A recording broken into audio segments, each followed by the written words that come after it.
You ever have that feeling when you just know your day's about to go sideways the second you open the blinds? That was me, Wednesday morning, coffee in hand, staring out my front window at Geraldine Roper, our HOA president, marching across my lawn like she personally owned the soil under my house. I'm Felix Monroe. I've lived in Brookpine Estates for 8 years. I'm a diesel mechanic by trade and I work long hours. I don't care much for drama. But Geraldine, she lives for it.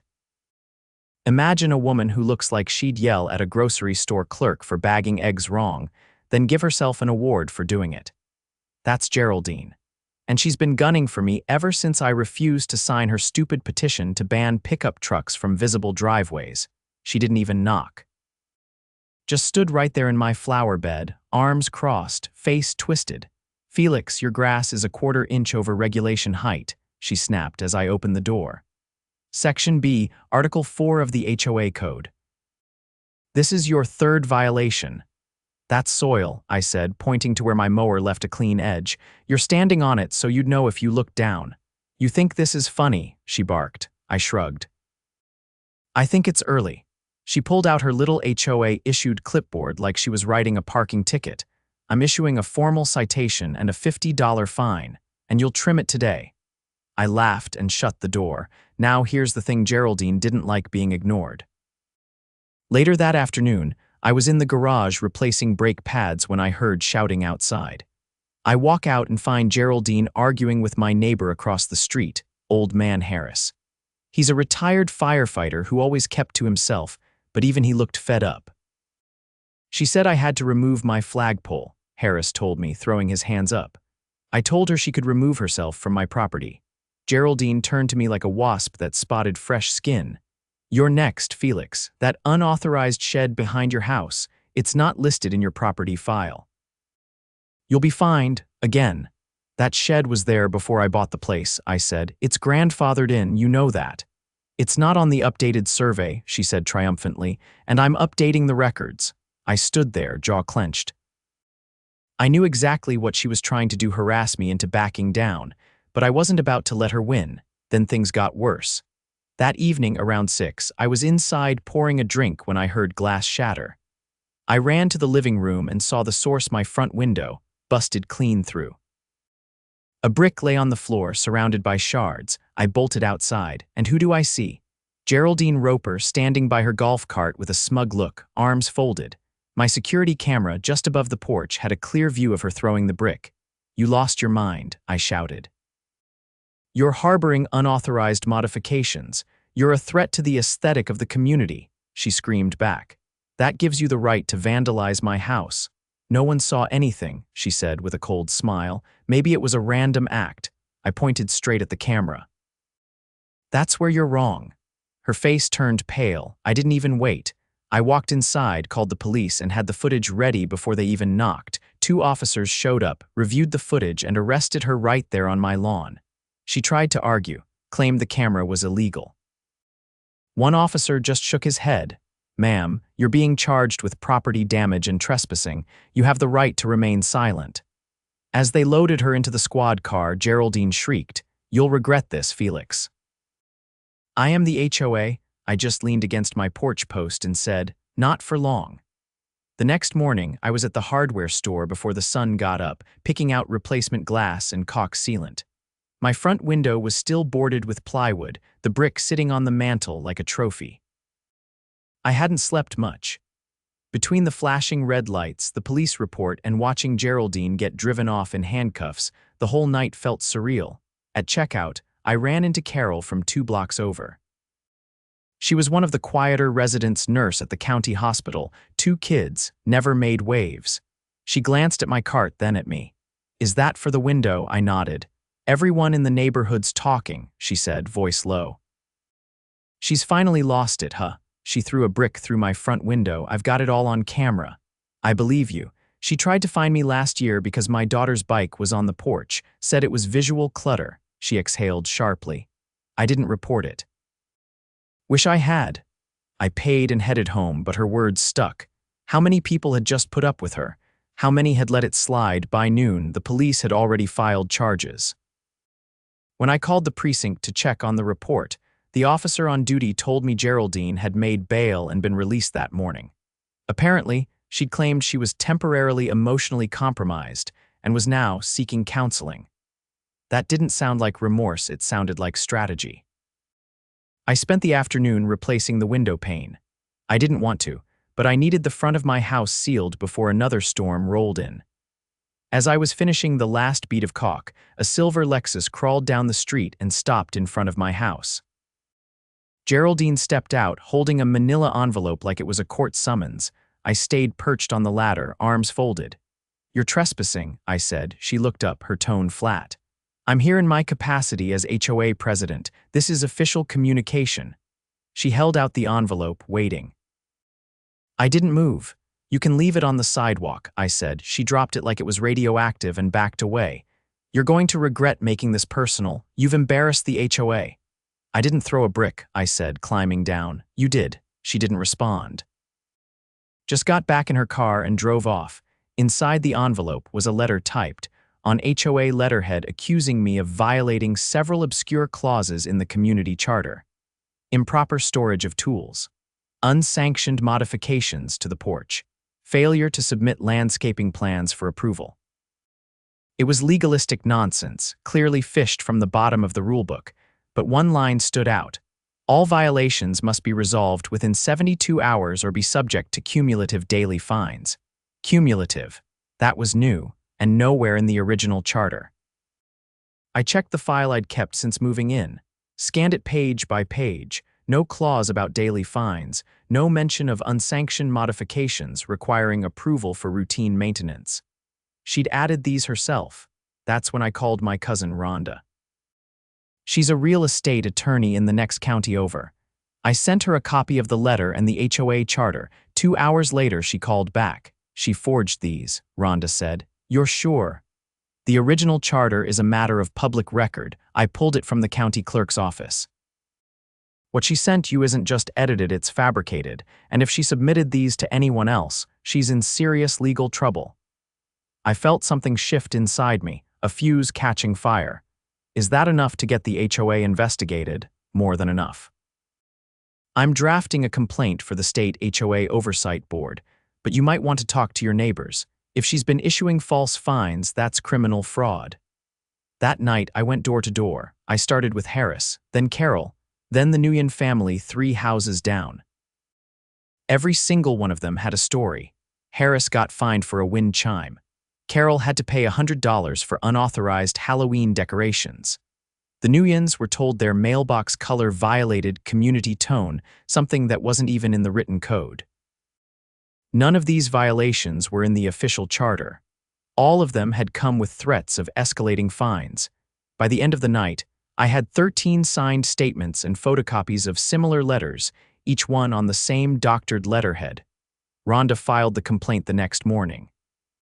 We also submitted everything to the sheriff's department. Forging official documents to collect money, that's not a civil matter. That's felony fraud. 2 days later, a deputy knocked on Geraldine's door with a search warrant. Half the neighborhood watched from their porches as her office was raided. They carried out boxes, file folders, USB drives, a desktop tower. Geraldine stood in the yard in a bathrobe trying to talk her way out of it. The deputy didn't even look at her. I wasn't home when they called me, but when I got the voicemail, I played it twice just to be sure I heard it right. "Mr. Monroe, this is Detective Fallon. The search of Miss Roper's home turned up edited HOA documents and financial records. We're opening a wider investigation into possible embezzlement. We'll need to speak to you again soon." Embezzlement. That explained a lot. The new park benches that never got installed. The community security cameras that were still being reviewed. The HOA fees that had mysteriously increased last year without a vote. By the following week, Geraldine was arrested again, this time without bail. She was charged with destruction of property, document forgery, and fraud. The sheriff's office later added embezzlement and obstruction of justice. The county prosecutor held a press conference. I didn't attend, but Harris called me after. "You should have seen it, Felix. They had a whole table full of fake documents she created." Turns out she was routing funds to a personal account. Over $30,000 stolen. That same week, the HOA board held an emergency vote. With Geraldine suspended and under investigation, they appointed a temporary president, Carol. She came by my house the next day, holding a clipboard. "Don't worry," she said. "This is just to confirm that the HOA will be covering the cost of your window, every pane, including labor." I'd already paid for it myself, but I wasn't about to argue. And, she added, "We're holding a community meeting next week. We're rewriting the charter. No more secret clauses, no more unchecked power." I opened the door wider. "You want coffee," she smiled. "Only if you've got something stronger to go with it." We sat on the porch, watching the sun dip behind the trees. For the first time in a long while, the street felt calm, no clipboards. No threats, just neighbors, and a window that let the light in, unbroken. The following weekend, Brookpine Estates looked like a neighborhood holding its breath. Lawns were trimmed, cars parked perfectly, flags fluttering at regulation height, all of it, a pristine cover over the mess that had unraveled beneath the surface. The usual joggers and dog walkers were replaced by quiet stares from behind curtains. People didn't know whether to celebrate or brace for fallout.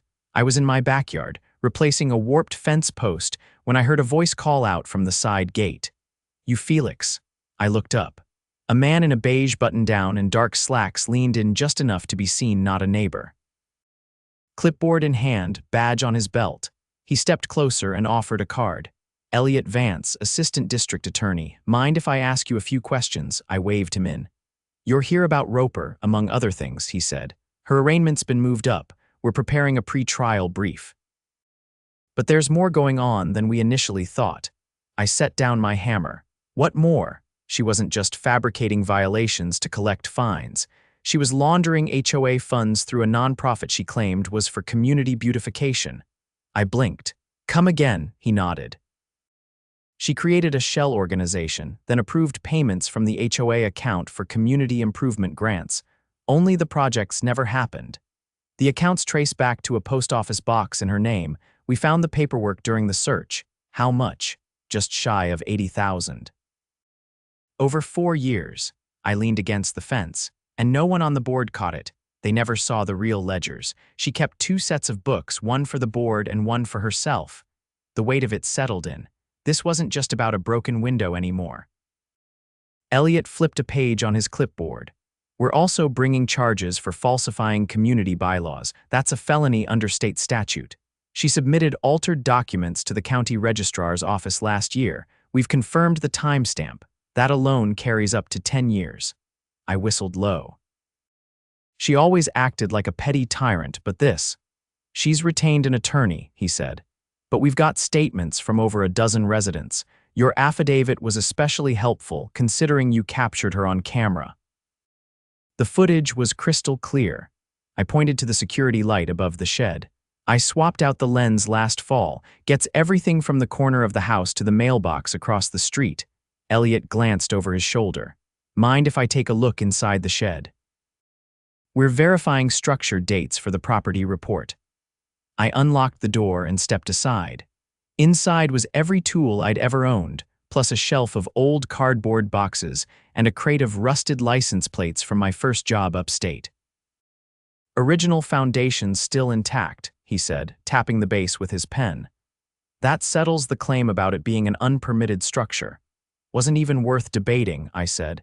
"She knew it was pre-existing, she just wanted leverage." As he left, Elliot glanced back. "We'll be issuing subpoenas to the remaining board members next week. If you hear anything unusual, threats, warnings, anything like that, let us know." I nodded. "I'll keep the camera rolling." By Monday, an announcement went up on the community board at the clubhouse. A special meeting was scheduled for Thursday night. Agenda: emergency charter revisions, board reappointments, and disclosure of financial discrepancies. Below it, someone had taped a handwritten note in red ink: "No more secrets." The meeting was standing room only. Carol stood at the front of the room, clipboard in hand, flanked by 2 county officials and a man in a rumpled brown suit who introduced himself as the HOA's interim auditor. She didn't open with a greeting, just got straight to it. "We have a lot to cover and not much time.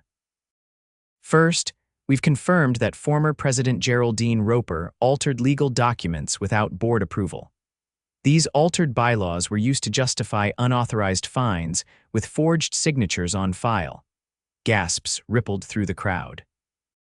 A few people whispered names residents who had moved out suddenly, some who'd gone quiet after confrontations. The auditor stepped forward next. We've completed a preliminary review of the HOA's financial records. There are over 80 disbursements that cannot be accounted for through standard expense categories. Many were routed through a third-party entity not previously disclosed to the board. Someone raised a hand. Where did the money go? He adjusted his glasses. We believe it was redirected into a private account. Legal proceedings are underway to recover those funds. Another voice rose. Can we get our fines refunded? Carol looked up. We're working on it, but first we need to vote on new oversight provisions. From now on, any fines issued must have photographic documentation and board review. All financial transactions above $500 require 2 signatories and monthly publication online. No exceptions. There was no resistance. The vote passed unanimously. Afterward, people lingered in the parking lot, talking in small groups. For the first time in years, it felt like they were talking to each other instead of past each other. I was about to head home when a man in a navy jacket approached. I recognized him, Mr. Dorsey, the treasurer who'd always kept quiet during meetings, the one Geraldine used to praise for keeping things efficient. He kept his eyes low. You think I knew? He asked. I didn't answer. I didn't, he said. She told me the reports were for internal use only. Said she had a law degree, said she'd handle submissions. I just signed what she gave me. That's going to be a tough sell in court, I said, but if you've got anything, emails, drafts, original copies, now's the time to bring them forward. He nodded slowly. I've got a USB drive from last year. She told me to delete it after she made revisions. I didn't. Give it to the DA. He looked up. You think any of this can be fixed? I glanced around the lot. People were laughing. Someone had brought lemonade. A teenager was sketching chalk arrows on the sidewalk. Yeah, I said. But not by pretending it didn't happen.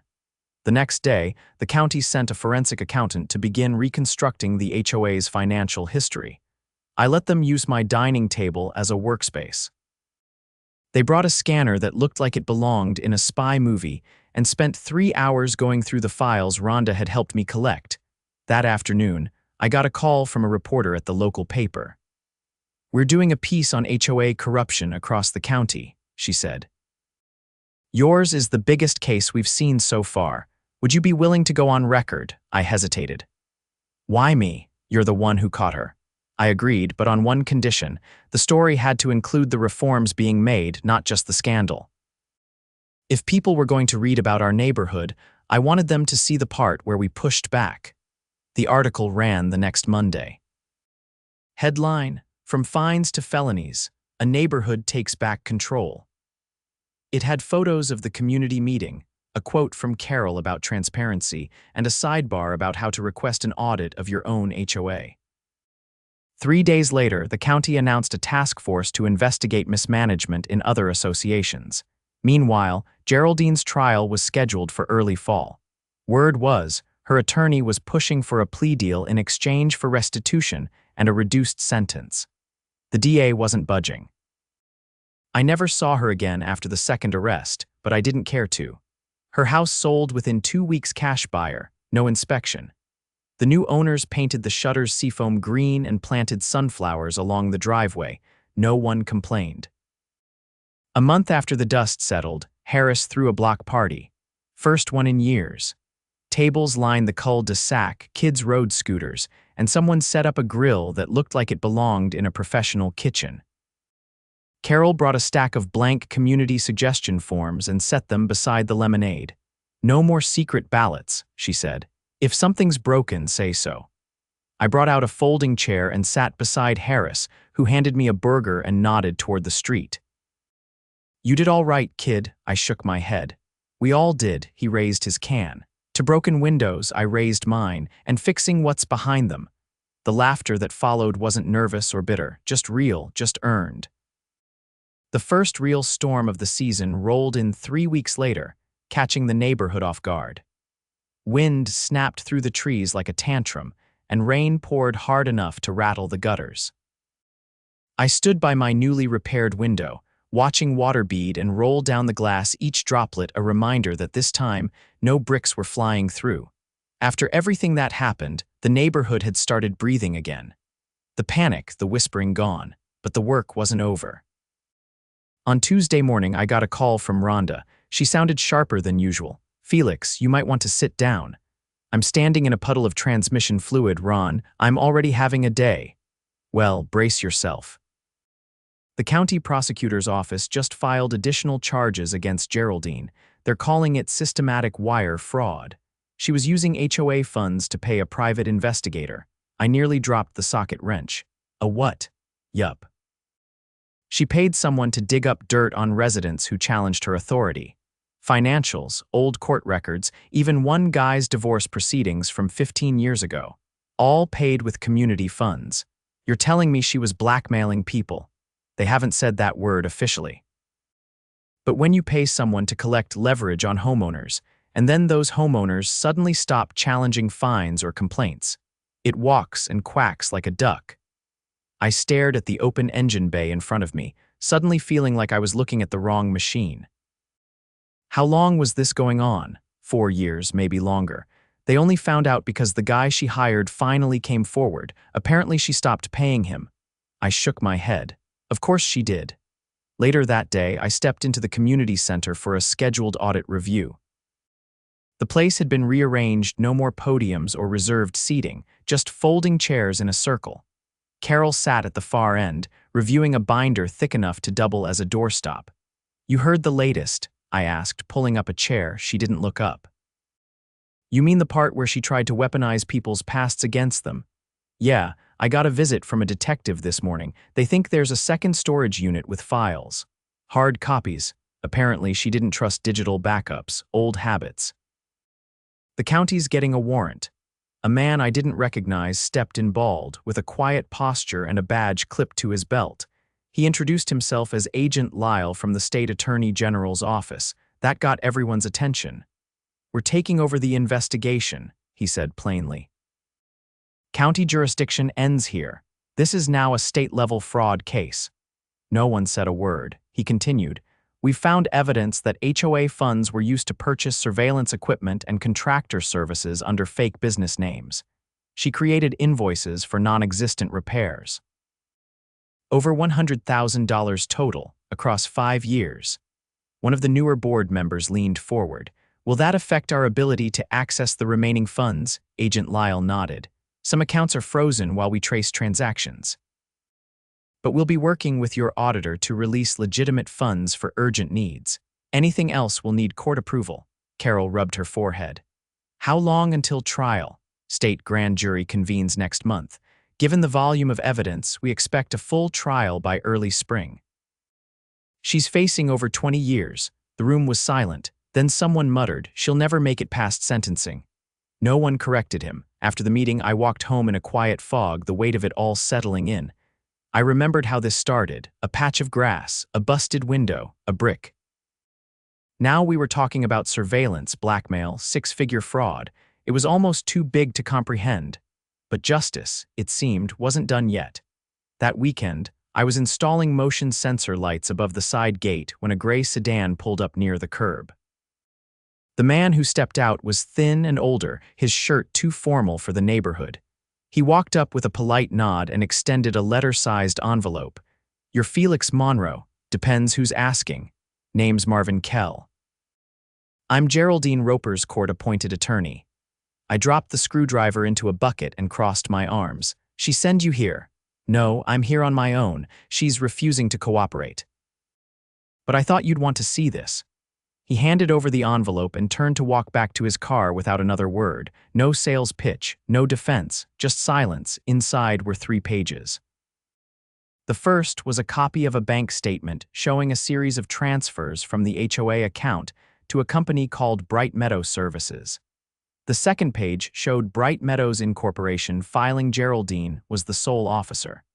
The third page was a hand-scribbled ledger, listing names. Mine was there, so was Carol, so was Harris. Beside each name were notes: uncooperative, retired but influential, watch for evidence collection. I felt my stomach turn cold. I brought the pages to Agent Lau that same afternoon. He nodded grimly as he flipped through them. "This is the kind of thing that turns a fraud case into racketeering," he said. "She wasn't just stealing money, she was building a system of control." That Monday, the state filed additional charges: organized criminal activity, conspiracy. The case had officially moved beyond HOA business. It was now front-page news across the county. The community responded quickly. We established a formal oversight committee, independent of the board, with rotating members and mandatory quarterly audits. The charter was amended again, this time with public notary stamps, and a recorded video of the signing process uploaded to a public archive. Carol stepped down as interim president after the reforms took effect.